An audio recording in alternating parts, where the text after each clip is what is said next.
Hello, so you can just call me Dan. Name is hard to pronounce, hence why I'm kind of rebranding myself at the moment. Just easier for everybody. So I'm just going to show you a bit of my work. I've got a few helmets here, so these designs here are on the helmets. So I hear a lot of you are a bit intimidated by working in vector, whereas this is all vector. So it's quite time consuming, but I think it's worth it because yeah, it's quite versatile, easy to change your colors, play around and do sort of designy bits. So yeah, like I said, don't be intimidated. My kind of early attempts at Illustrator were terrible. I had no clue what I was doing, didn't have any patience for it. And then when I started uni, I was constantly told, you know, don't work digital, try traditional. And then constantly was trying traditional, and I just didn't get on with it. But yeah, I'll show you kind of where I kind of break ground, I guess. So if anyone's got like a iPad and you can use Adobe Draw, so this was kind of like my in-between point. So I would previously use like a brush pen on paper, and then with Adobe Draw, it kind of has like a brush pen feature, so you can get like a similar like Wacom sort of effect with using that. So you can just kind of draw whatever you want without having to faff. But yeah, I was kind of very into branding and sort of stuff like that. And this was kind of a skate project. This was in my second year. So it's kind of like an anti-Trump campaign. Just because we were told to do something political, do something where you're kind of like looking for some meaning in something, you know, like you're always told to convey something, whereas I'm not really sure on that. I'm not very good at doing meaningful work. I just want to make stuff that looks kind of cool. So this was kind of my middle way for that. We did a project on eels, kind of forced upon us. We all had to do it. Plymouth's where I did my uni course, and they're very big on sort of like sea conservation and things like that. One of the lecturers, his father-in-law runs the main sort of eel conservation charity in the UK. So yeah, this was kind of forced upon us. It wouldn't be my first choice, but you can see my brush pen work on the sort of over here. So that's kind of where my styles come from, is working like that. You should slowly see how it develops between quite cartoony to a little bit more realistic. And again, working on some more brandy sort of stuff. So just taking my work and applying it to beer labels and crisps, just kind of any sort of product you can, try and, I guess, just try and put it out there, because you never know what you're going to put your work on. So I never thought I'd be doing helmets, and now I'm working 2.5 years for a motorcycle helmet company, just doing their graphics and stuff. And then, again, this is where I properly tried. Rather than Adobe Draw, I actually went into using just like Procreate Sketch or Adobe Photoshop Sketch, and then going straight into Illustrator and using the pen tool. And then this was my final uni project for my third year. So it was kind of like a massive branding project, all hypothetical of if Nike were to sponsor the Olympics, and it was the Japanese Olympics, because I was like, oh, okay, works well. I kind of like Japan, all these sort of manga and like any sort of religion, like Shinto gods and stuff like that, as you can see before. Kind of mashed it all together, got featured on Behance and a few like magazines and stuff, and that was kind of what kickstarted me being able to go freelance and stuff. But the Olympic, their legal team saw it, and they were like, oh, we can't have you actually have the logos on this project, basically, because it's with Nike, and they said it would damage their relationship with their other sponsors. So slight claim to fame is that the Olympic committee kind of told me to take their logo down from my project, which was a nightmare. It took me about 5 hours to, remove it all and upload the project again. But still, yeah, massive props to them for flexing. But I would say the benefit of this project is that I had loads of time to kind of experiment. So in your third year of uni, where you've got loads of time, because you're done with going out for the most part. You're just keeping your head down, you're working, you won't have that sort of time later on in life because you're going to be needing to earn sort of money and stuff. So yeah, it was a really good time for me to just put loads of time in for finding like a style, finding like a new way of making graphics and stuff that clients love. So I'll explain a little bit about my post-uni now. So immediately after, this was one of the projects where they saw the previous project and they were like, okay, I kind of want something like that, but they were basing it on crypto and bear and bull markets. I don't know if anyone here is into stocks or anything like that. I wasn't at the time, I know it all now, but yeah, it was a very well-paying project because when crypto was doing all right, it's not now, but yeah, so they paid me really well. I was like, okay, maybe I can sort of jump into going freelance and, you know, make my living off that. And this was kind of like my first big project. It was the only one for the year. Freelance is quite rocky to start with. So I was working, doing all these projects like this, kind of in my daytime, and then in the evening I would go work behind a bar, just trying to get as much money as I can. My main focus was, whilst I was at home with my parents, like not paying too much rent money or anything like that, just try and build my portfolio, get regular clients, things like that, before I had to start, you know, paying for stuff. It's like your one time is to get your head down. So I was working like 8-9 hours in a day, and then by the time it came to like 6-7 o'clock in the evening, I'd be at the bar for another 5 hours and kind of rinse and repeat. Pretty much we working 7 days a week to get everything done. But yeah, this company here, they were 2 other guys, but they had really good contacts. So Project 14, they are a digital sort of design agency. Saw my project that I did for my third year of uni, and yeah, they were kind of one of my ways of just getting like a regular amount of income. So I wasn't on like an actual employment, but I was on a retainer. So they'd pay me, say, I think it was £500 a month just to do like a set amount of work, and then anything extra on top of that they would pay me for directly. But they always had like a guaranteed like week's worth of my time, just to run through projects with them. So this would involve kind of like illustration, branding, kind of all these random sort of things. So with them, because of their contacts, I got to work with sort of, well, you can see all the Slipknot, like legitimate Slipknot, Filter, like Sony Music, all these people that they would work with. We would pitch stuff to, and then eventually they'd be like, okay, well, let's do a project together. But yeah, this is kind of how a project would start. So I'd do like some designy bits as like concepts to show people, and then they'd be like, okay, can you do something like this for this particular product or something? And then we'd again redo it, and then eventually it would turn to something like this, where they would have their YouTube channel, they would have like an influencer like based on football, they would have a custom boot made. So I'd work with the 3D artist to kind of like sketch the boot, design it with them, and then eventually make a poster based on it. Yeah, so you can see I've kind of tailored the graphics to work with the boot. And then, yeah, you can kind of just see the development of how we would pitch an idea. They would take it on, and then they would actually make something from it. So I kind of think it's really good just to get your work out there, just show what you can do, even if it's not necessarily like great. It just shows that like, oh, okay, he can work with a project like this. If that makes sense, like, you know, you need to show that you can do something before someone's going to hire you to do it.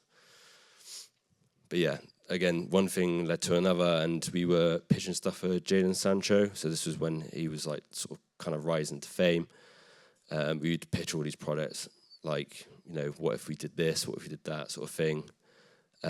We worked with a company called Elite Project Group. So Elite Project Group managed loads of young footballers, usually of like African descent. And yeah, we worked with them on retainer. So we would initially pitch things like this: do you want these sort of graphics? And then eventually we'd be working with them. And then through them, we worked with FIFA. So this was FIFA, I can't remember if it was 2020, 2019, but he had a whole sort of launch party based for him. So we would have my colleagues kind of with him on the evening recording the like release party, and then they'd be like, go home, edit it, have it ready. So this was, say, 12 o'clock at night, this was finished. They would go to my team, like have it rendered, edited, everything overnight, so we can post it by 12 p.m. the next day. And then all I had to do was that one image, but they were like, yeah, overnight. I woke up in the morning, did it, and it was done. But yeah, that's the sort of timelines we were working on, things like that. When they're like really big in the industry, they will just be like, yeah, I want this done, sort of snappy now. Again, another one that we pitched was like a Pink Floyd anniversary kind of poster. And then we actually ended up doing more sort of AR stuff. And then, yeah, so I did a lot of personal work where I didn't have commissions and stuff. I was kind of, like I said, earning what I could. So I just used that time to experiment and make stuff. So I had that project here, which someone then approached me like, oh, can we have this design in these colors, and can I put it on a pinball machine?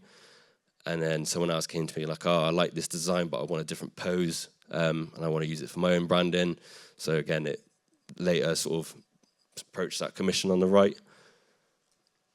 And then same again, where they saw that I'd coloured that design, wanted to use it on their longboards. Same again there, people wanted to use it on desk mats and for posters, just literally random bits, but it kind of slowly adds up like good money when you're licensing designs to different people. So I'll talk a little bit about licenses and stuff later, but that's one good thing to know, is that you can sort of, if you make something that's very commercial, you can license it like 1 year to one person, 1 year to another person. So one design you spent like a week on, but you can end up racking like hundreds of pounds, sometimes thousands of pounds, depending on how successful the design is. Which I guess, again, is one of the benefits of Illustrator, is that it's very easy to repurpose things. So this design here, even though it's from my first year uni project, it was licensed by a band. They kind of got they're like a metal band, but they have like a kind of Egyptian sort of sound to them. It's very hard to explain, but what I did was I kind of tidied up and improved those designs. So the face was really, honestly, it kind of, she looked very butch, like the way I did the lines. She had like lines here, so kind of like a mustache, and it just didn't look very good. So tidied it up. Same again with Osiris and the Green Man, and then did another extra one there. Yeah. Yeah, so basically just what I said. So yeah, focusing on personal work, just to kind of find new styles and new ways of working, kind of keep improving. And whilst I was doing that, like the odd person would approach me to do like mascots and stuff like that. So yeah, people could see where I did the Slipknot AR symbols, and then they were like, oh, can you do this? Can you do that? So I've done like a YouTuber. I did this Doberman for a record label. It's fortunately I've hidden it, but that was for like a small microbrewery drinks company. Yeah, little sort of 1 or 2 day jobs that can add a bit of money. Same again with the bottom ones. This was an esports like talent. I don't know. Very hard to explain. They were kind of like an esports team, but they were more for recruiting esports players to teams, if that makes sense. So they'd be sponsoring a player, be on their sort of Twitch streams, whatever, and then help them find work. And then, yeah, so this one here was how I initially started my work that I do now. I think, yeah, I'll explain. Oh, okay, no, I'll go straight onto it. So this was a brand I did with the company I work for. So initially they approached me for about like a month's worth of work just to make some illustrations for them, see how I work with them on their helmets and stuff, because they're based in Gloucester and I live in Swindon, so it's like 45-minute drive.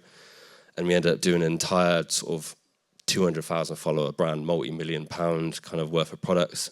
I have a jacket here, which I will get for you.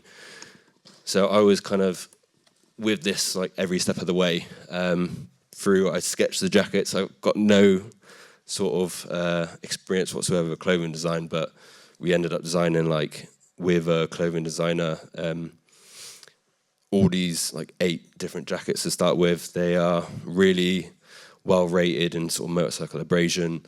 Developed our own armor, which is like super light. I'll pass it around after. But yeah, it's you kind of got to blag it till you make it a little bit. So all these jackets were designed by myself, who then worked with a clothing designer that they hired. So yeah, just don't be afraid to kind of try things. If someone approaches you about it and you don't really want to do it, don't do it. But you don't know what something's going to lead on to. So I would just try and say yes to most things. But yeah, these are some of the projects I typically work on. So I don't know if anyone goes to the gym here or uses pre-workout, but there's a guy in Germany who always kind of approaches me for licensing illustrations for pre-workout packaging. On the left here, you have a company called the Concept Club, and they do sort of like jerseys and stuff. And then we have what are they called? V1 Tech on the right. So they'll do like graphics card covers, posters, things like that. They just like license my work, and then every sort of sale of said work I get a bit of the money from. And then this company here called Millennial Engineers, they just paid me a flat fee for that rather than paying for each sort of sale. But yeah, again, those are like, you can see they're all old works I've shown you guys before. That it's you know, I've used it for other projects. But again, where I'm licensing it here, licensing it there, like I think this design in particular, I licensed it about 3 or 4 times. So I've ended up making probably over £1,200 for something I did whilst I was at uni, which is kind of ridiculous. But yeah, like as you slowly kind of build more and more work, you can maybe license more and more. And then over the years, okay, you're actually making a fair bit of money. So like I said, it started out really slow. I think my first year after finishing uni, the tax year I only made like £9,000 from illustration work. And then the next year I made like 17. And then it like just kept going up and up, like slowly until I have my job now. So I've kind of taken a bit of hiatus off freelance projects, but you could see that like you'll build like these brands here where you would license it to, basically you got like passive income. So the more work you have, you may have potential passive income if they kind of say to you, oh, can we use this? Can we use that? But yeah, I'll pass around the helmets now. So I did originally license them on, I think I licensed them both on skateboards first, and then the license on the skateboards ran out, so I licensed it to the company I work for, and they paid me, basically they paid us like a bonus for these designs because they weren't happy with our kind of helmet range at the time. So they were like, okay, if you work in your evenings, we'll give you a £3,000 bonus. And we all kind of were working until like 1 or 2 o'clock in the morning. Like my CEO was up like 1 or 2 o'clock in the morning, like talking to us with the designs, like, okay, let's sort of sort these out. If they go ahead into production, then you can have your bonus basically. So 2 of those are picked. So I had a few nights of barely any sleep, but it was worth it because these were like pretty good selling helmets. It's kind of like a style we'd never done before. So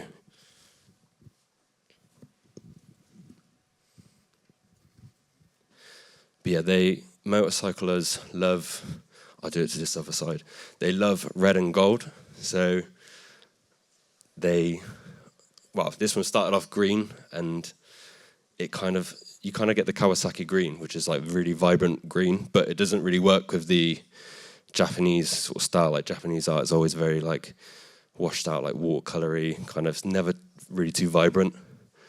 But yeah, we had to just basically make both of these really commercial.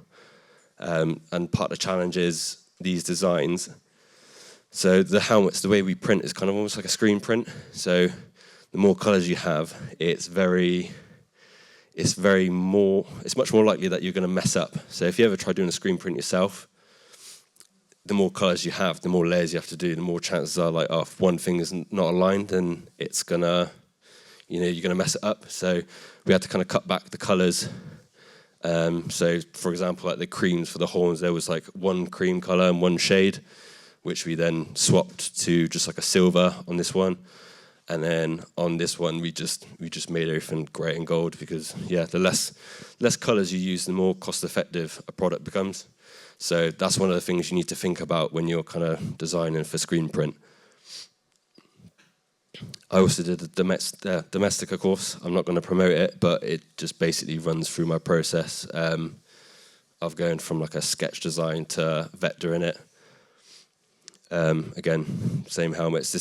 I'm just going to showcase some of the helmets that I've done with the company I work for, Ruroc.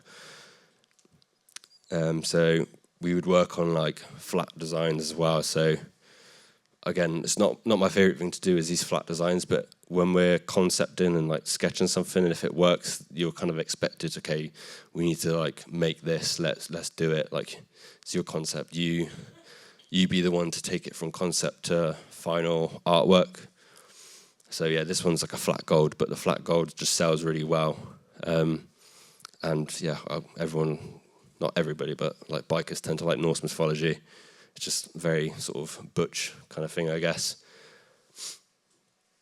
This one is an Egyptian theme again. They made me do it grey gold and silver. Looks cool, but is one of the ones that wasn't maybe as strong, I think.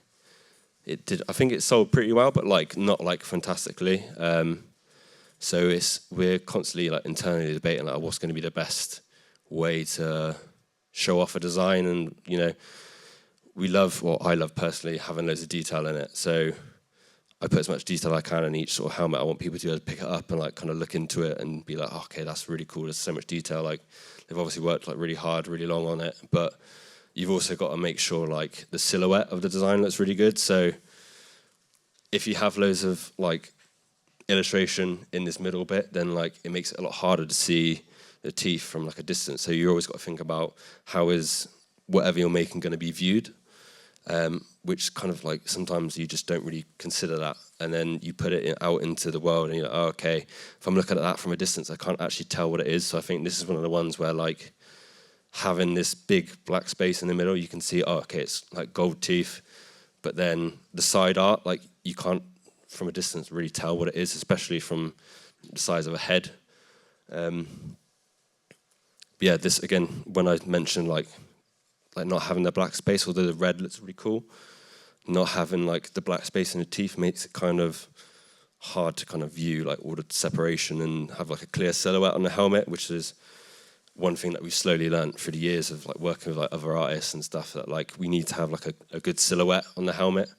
So having everything red is like good, but like not having that separation in the teeth was kind of like the downfall of some of our work.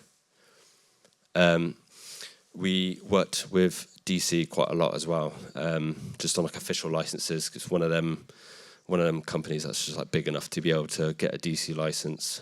So I've done artwork for the Joker. Again, these are all vector images. So even if you're afraid to use like a pen tool in Illustrator, you can, if you go really, really high quality PSDs, you can then port it over into Illustrator and like trace it and then color it. So that, although it looks very comic-y, because that's what DC wanted, they wanted it to like be true to the comic style, but we still needed a vector for printing purposes just because it's cleaner.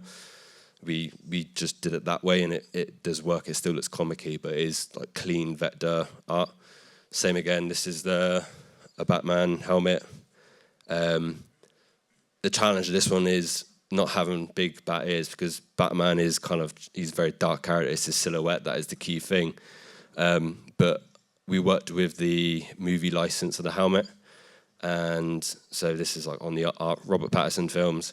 So we use all their kind of assets. We got all these giant PDFs of what DC show us, like stuff. We saw it even before the film came out, like all these like basically spoilers for what was happening, all the graphics and stuff, who the villain was, which is pretty cool. But yeah, it's very tricky, because when you're working with something like that, you have to stick to a strict set of rules, which isn't easy.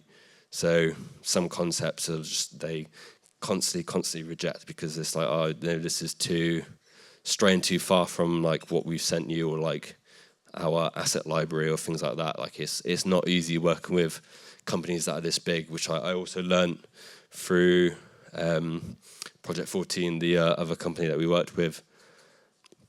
Yeah, the bigger they are and like the more IP they have and how kind of meticulous they can be with protecting their IP and making sure you use the right logos, the right colors and things like that. I've done a few custom helmets. Did one for AJ Tracy. Did this one for Simon Pegg. We didn't actually get it printed by a factory because we were too busy at the time, so someone painted it, but that was what I illustrated. I did vector it and draw it and everything. That's what he wanted. He literally said to us, zombies, like that's what he wanted. He just wanted his helmet to have a zombie on it. He wanted a zombie helmet. So that's what he pitched to him. He loved it, and yeah, so some small claims to fame, basically. Just like I can say, I've done a helmet for Simon Pegg. I can say I've done stuff for DC. Kind of still shocked that sometimes I do things. I'm like, okay, I'm just plodding along, not really thinking about doing stuff, and then all of a sudden, you're doing all this, and yeah, it can be quite daunting. But just make sure that like all your hard work does pay off. Like the harder you work, it will. You just got to kind of manifest it through your hard work. But yeah, these are just my social medias. So Behance is kind of a really underrated one, I think. I don't think a lot of people use Behance. But if the right sort of people share your projects, then the algorithms can be a lot better than Instagram, where like this person will see it and then it will kind of blow up, even if you don't have a lot of followers, because I've got like 11,000 followers on Behance. But like when I first uploaded stuff, I only had like a few hundred, like 300 followers, but some of my projects were getting like 800 views, 1,000 views, just because they were like the right people seeing on it, commenting on it, and it kind of spreads. So just try and spread your stuff out across different social medias just to see what sort of sticks and where it sticks. You don't know basically where things will go. But yeah, that's my Instagram. That's my website. We can go through my website.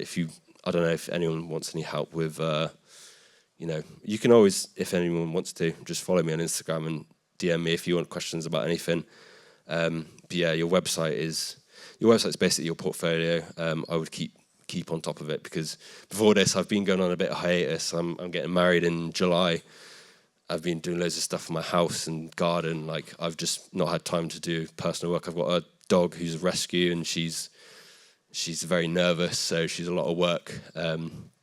So yeah, this whole year I've been very like not on top of my website, not on top of my social media. So this has been a very good excuse for me to get on top of it, update it all, sort of thing. But yeah, keep it on top of things as you go, because otherwise you'll just burn out. So I know I mentioned work hard, but I kind of burnt myself out, and then I felt like very little motivation to, update my website, do any commission work, and then in my home life I was like, I really can't be bothered to clean the sinks tonight, or like on the weekend, like I can't be bothered to mow the lawn, sort of thing. So yeah, just kind of take liberties where you can in other aspects of your life, and just keep your portfolios updated. Always think about how you can show off, like, my work looks good on products, things like that. But yeah, I'll take any questions now if anyone has any.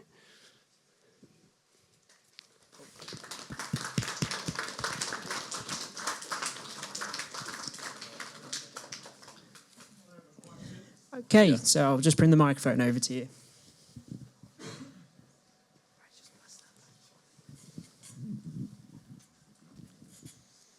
How many works have you done so far, counting all of them up? I wouldn't have a clue. The thing is, with my work at the moment, it's very much like we spend months on concepts, and then we'll artwork like 3 of them, and like that, plus I'm juggling like in my evenings, like freelance work, and like sometimes it's a logo that I can do in like 2 evenings, or sometimes it's a project like, what did I do recently? This project here, it took me like 8 full days of working time to complete, just because of all like the tweaks and things that we went through. So like, it's so hard to sort of keep track of like an actual number. And honestly, I don't think it's worth keeping track of an actual number. Like, it all just blends into the ether in your brain at one point. Like when you're dealing with all your life stuff, it's just keep pumping it out, basically.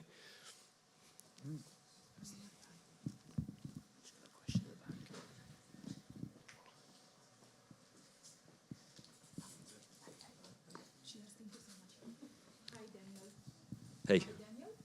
Yeah, this doesn't. Okay, now. Hi, Daniel.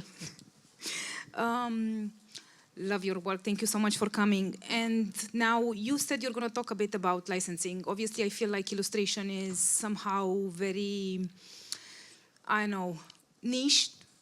So I understand you found yours. I would like to know how did that went for you? Obviously pretty good, but how are you finding your people, and how is the licensing actually working? So I did used to try, well, we were always encouraged during uni to try and sort of message and email people, even if you have to get an agent. And I kind of really didn't like the whole emailing. Like I could barely respond to a personal email. It takes me like 5 days. I'm like, okay, I'll do it later. So I kind of just said to myself, look, I need to build enough of a presence for like my clients to find me and not the other way around. Like I want to be good enough that they'll always come to me. And that was one of the things that kind of helped motivate me, just work my bum off. Yeah, so if you're really desperate, like you want to get working, find an agent because they can get you sort of more money, and then they'll take a cut, but like they'll make sure sort of they're charging the right amount for you. They'll sort out all the sort of licensing and terms and stuff, but it's very easy to learn yourself. Like you find a template online, but you can say like, look, here's the price for this project for a year. You can have like exclusive rights to it, so I won't give it to anyone else for this year. Or if you want it cheaper, this is kind of a way that I got to like, because my work takes quite a long time to make, because it's vet diet, it's more time consuming. Like I said, if you want it cheaper, I can make it sort of non-exclusive. You can have it, say, for the year, but I will be able to license it to other people. So if I'm giving this to you for skateboards or apparel, you'll be able to license it to someone else on, say, like the helmets or some other like a food product. Like you can just be very flexible with it. Just keep like a calendar where you have like, okay, this expires in this year. That way you can message people like, look, this license expires in a year. Do you want to renew it for like a cheaper price or something like that? Or we can work on something new together. You can. That's one way of like keeping on top of like your licenses, is just have a calendar specifically for it. And I think that's helped me, is because sometimes you just lose track, and then you're like, okay, this person's been using this. They've paid, say, what, £400, £300 for something. Can I make some more money off this? Like, I don't know whether the helmet with the Raijin on it, the red demon, that design, like I licensed it for £300. A year went by. I checked with the guy. He's like, okay, now I'm done with the illustration for the time being. And then I was like, okay, so I can license it with my work. And then I licensed it there. And then I also have put it on like various products.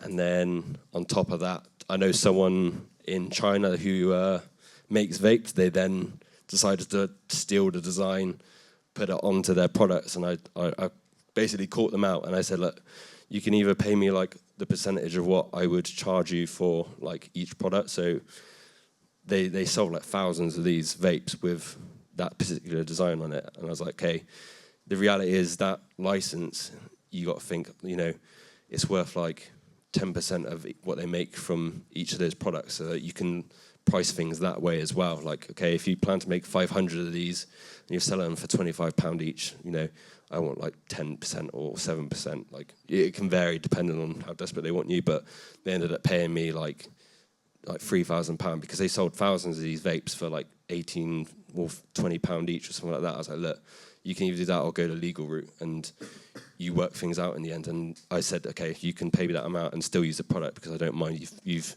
paid your dues, sort of thing. So yeah, there's loads of different ways you can do it. I just say research, or you can ask me questions. Like I said, send me an email, or you can have my email after this. Can I? Yeah. That's cool. And then if you have any questions, you can email me. I genuinely don't mind. So yeah. Thank you. That's all right. Do we have any other questions? Okay, so I'm just going to steal the floor myself. Obviously, branding's a big part of what you do. What's kind of the ideal brand that you'd love to work for? Kind of the brand that they're very happy to let you just do your thing. Some people are very pedantic, like, oh, it must look a certain way, or like they're constantly asking for changes, but you kind of get the brand that are like, just do your thing. I kind of have faith in you. So whether it doesn't matter what they are, what they sell, it helps if you're interested in their products. That's for sure. Like the helmets, I was never really interested in, but I know all the customers like the style of artwork that I do. So I'm very happy. Like I've been working there 2.5 years now. So for me, it's just, yeah, people like my art on products, and I'm going to keep working with the company. It's comfortable. Like I've got adult life and stuff to sort out with, and freelancing can be quite tricky. Like obviously, if you've got a mortgage and stuff, you can't always rely on freelance work to be consistent, because sometimes I'll get like 3 or 4 people in 1 month like trying to book me in, and then I'll have like 2 months where like only like 1 person will book me in. So yeah, just try and stick with like everything that you like that's what you should put on your portfolio, and then try and tailor that to brands you want to work with. So like the idea behind the Nike uni project that I did was that I like Nike. Nike work with illustrators and artists and stuff constantly. So if I tailor it towards them, will I ever work for Nike one day? I didn't quite work for Nike, but the right people saw it to the point where I was working on stuff, and I was pitching things that Jadon Sancho, of all people, were seeing, and we worked on bits and bobs with the England team. We worked on things with Pink Floyd, Slipknot. Like I like Slipknot. I like metal music. I like, just all these things that are like, just post whatever you like, if that makes sense. So, yeah. Do we have any other questions? Go on, yeah. I know you said you're kind of on a break from like freelancing as you're working for like a company at the moment. But when you did do freelancing, did you exclusively do work for kind of companies and startups and stuff? Or did you ever do like more like smaller commission work for people who were just interested in your art? So me personally, I only ever did like 1 or 2 commissions for people that are personally interested. Like even my like head uni lecture, he's like, your work is very commercial. I think you would just be working for brands. Like my work isn't, with Vector, you got to be kind of prepared that like the likelihood is you're going to be working with brands. That's just this kind of style of it. But like it, depending on what you do, if you do portraits or like you're more of an artistic kind of person, you make art, like you just happily do find your client base basically and go to like pop-up shows and people will like your work and spread it that way. Like, yeah, for me, I've never really been big on just selling like one-off work. Like I didn't bother with NFTs because I prefer being able to kind of license my illustrations. They put it on their products. They're happy with their products, and then their customers are happy with the products and my work on it. I kind of prefer my work to be seen a bit more by a variety of people, and it kind of impacts them in that way, if that makes sense. Perfect. So, do we have any more questions, or is... Oh, got one here. Hiya. With the advancement of AI happening, how do you feel that illustrations are going to stay in the future? I think with Vector, I'm very lucky, just because I think the way it is, like, how complicated it is, everything is, like, meticulously done. I think my line of work is very safe. I don't think AI is going to be able to solve Vector. And I think it will get good. AI will get very good. And, well, maybe when it can do hands, because I know it's very struggling with hands, but I don't think anyone's in trouble personally. I still think that a lot of AI is based on other people's work. So there's always going to be a certain look that AI is never going to be able to recreate about your own work, and I don't think you should be scared personally. Like, people are going to use it, yes, but in some cases you can even use it as a tool to kind of help you. So I know one of my clients, he likes to have like logos and stuff, but he's like, okay, I'm going to type sort of whatever logo I want into this AI program. He sent it to me, like, look, I kind of want something roughly like this. The AI didn't do a good job at all. Like with a logo, like it's just not going to be able to do it properly. It's not going to have the same creative brain as a person. And he's like, I want you to do it, basically fix this for me, sort of thing. So I think, like I said, you're very safe for a very long period of time until it gets super, super good. But yeah, I personally wouldn't. I think it's like a nothing burger. So yeah. Okay, thank you. So, is that last question? Oh, we do have another one. Thank you. Do you mind if I ask, how did you find your style? Who are you following? And if you still sketch in your notebook? It's a big thing around us with sketching and or going straight into the digital phase. Do you mind talking a bit about that?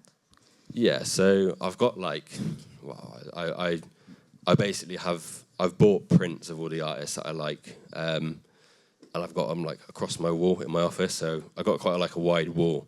I've just got them all plastered across there, like I print each.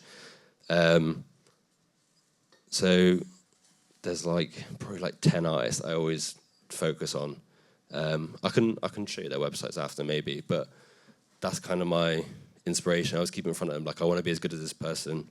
I want to be as good as that person. Like I like the way that person has their ideas and their colors and things like that. Like their concepts are like insane.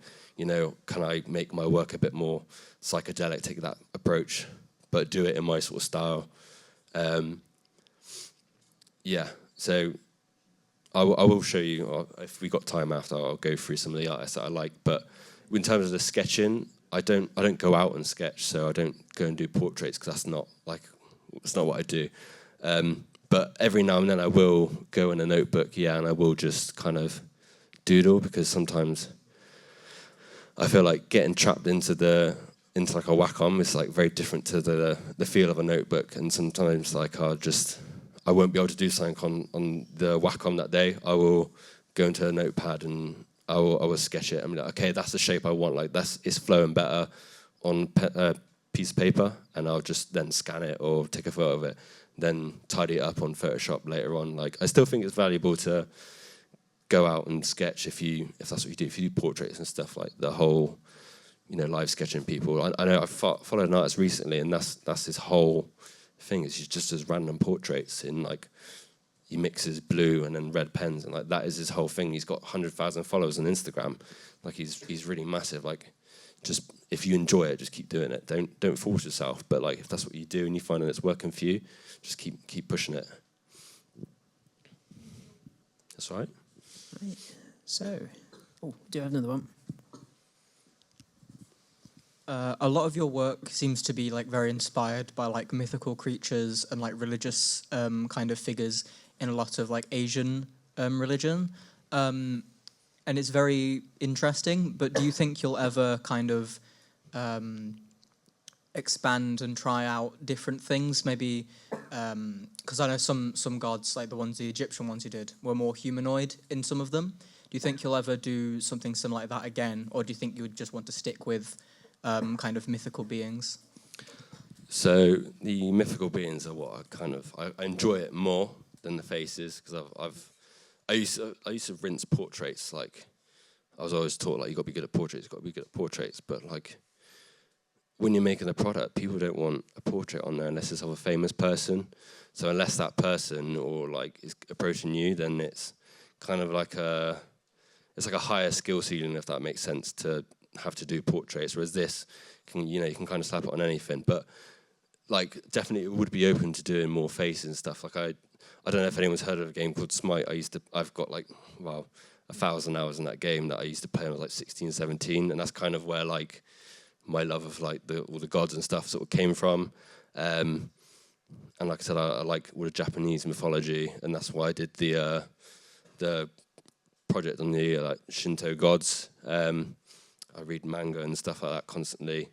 You wouldn't think it, but yeah, like just if it's what you enjoy, just keep doing what you enjoy, because that's the only way you're going to be motivated enough to keep doing it. Because if I were to do portraits, I probably would have just given up. Like I don't think I would have enjoyed it, because I'm not really into like celebrities. I don't idolize anyone like because of their face or whatever. Like I just like drawing what I like drawing. Like I like video games. I play Zelda, I play Monster Hunter, I used to play Counter-Strike, and like I used to love seeing like all the skins on Counter-Strike. Like the Brock Hoffer, he's like a really crazy artist. I don't know if you've heard of him, but he does like really like metal illustration with like loads of colors and stuff like that. And I was like, okay, like I love the teeth, I love like the aggressiveness to it, and like you just kind of take pockets of loads of different things, and that's kind of eventually you kind of find your niche or whatever you like illustrating the most, and then you're just, I think my aim is just to kind of be as good as I physically possibly can be. Like, and I know all the artists that I follow are probably a lot older than me. Like, I'm 26, so in the grand scheme of things, probably a lot younger than everyone I look up to. Like, I see photos of them, they're all in their 40s, 50s, so I'm like, okay, I'm not as good as them yet, but like I've got 10 years or so to kind of get on that level, and I'm just you got to keep pushing and pushing to kind of, just keep using what you enjoy as your motivation to keep working, because that's a big thing that everyone falls in and out of love with illustration, is just like the motivation behind it, like the time consuming, like this, it's not happening on this day, like, just take a break, and then when you feel motivated again, if it comes, like sometimes you get like a week where you don't feel motivated, but just keep pushing, sort of thing. Thank you. So based on that, do you have a particular client you were, let's say, targeting when you started doing this? And do you have one now? Is there like somebody who you are thinking, oh, I want to work with them, aside from Nike, obviously? Yeah, so aside from Nike, I would really love to work with, like, I know my work isn't like suited for video games really, but if I could do like part of their merchandise or something like that, like say like a Monster Hunter, like they're trying to kill you, they're monsters trying to kill you. I feel like that kind of suits, and I play the game constantly because I could just finish work, sit at home, go on my Switch and just play Monster Hunter. I'm like, yeah, I would love to illustrate like a Monster Hunter t-shirt or something like that. Yeah, so basically whatever I'm interested in the most at the time is like, okay, I really want to do this. I'm going to target that person. So if it's like an anniversary for them, I'm like, I like them, I'm going to try and do like a Monster Hunter based illustration sort of thing, and then jump on the hype a bit, and hopefully someone from that company sees it, something like that. That's kind of what I've tried to do in the past, where I kind of try and jump on a hype trend, if that makes sense. No, but it's very difficult. It's worked in some cases, where I'm targeting like sports brands and who's like skateboarding. Like, I've tried to put work on skateboards, and it's then been, picked up by people who do skateboards. So it works, not maybe the exact brand that I'm targeting sort of thing, but like in a roundabout way, it kind of works eventually. Like the right person will see, oh, okay, that might look good on our product sort of thing, and then they'll just send an email, and if it works, it works. If it doesn't, it doesn't. It's kind of always worth it, even if it gets you like a few more followers. Like, just try and take advantage of algorithms and stuff like that. That's all right. Right, I think that is all the questions. So can I just get a round of applause for Dan? Thank you. So just say that Dan will be sticking around for a couple of minutes for any questions, if anybody has any. And if we could just have the helmets brought back to the front, that'd be really helpful. But apart from that, thank you very much.